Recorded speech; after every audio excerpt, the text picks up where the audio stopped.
signal de la caméra. Parlez plus fort, monsieur le ministre, on vous entend pas. Thomas, c'est bon.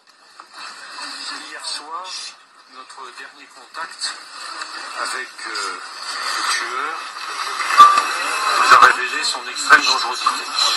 Il nous avait annoncé qu'il voulait se rendre à 22h45. À 22h45, la conversation a été reprise avec lui.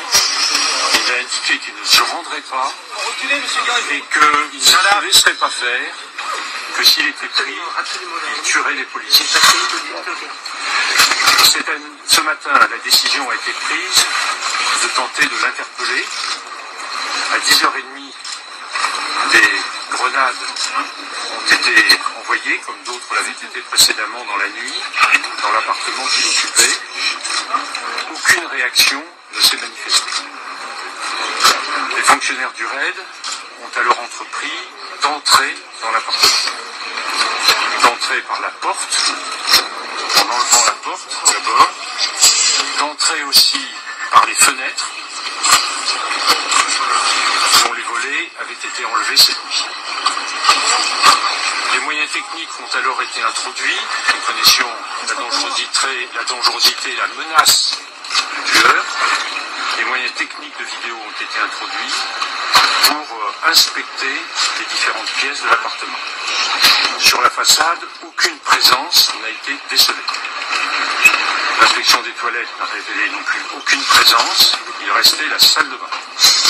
Et c'est au moment où un moyen d'investigation a été introduit dans la salle de bain que le tueur est sorti de la salle de bain en tirant avec une extrême violence. Les rafales ont été fréquentes, très dures. Un fonctionnaire du RAID qui a pourtant l'habitude de ce genre de choses, nous disant qu'il n'avait jamais vu un assaut de cette violence. Les fonctionnaires du RAID ont tenté, bien sûr, de se protéger, de riposter. Et puis, à la fin, Mohamed Merah a sauté par la fenêtre avec une arme à la main, en continuant à tirer. Il a été retrouvé mort au sol. Du côté du RAID, dont je voudrais saluer à nouveau le professionnalisme et l'extrême dévouement, nous avons 2 blessés supplémentaires. L'un est blessé au pied, l'autre est sans doute choqué.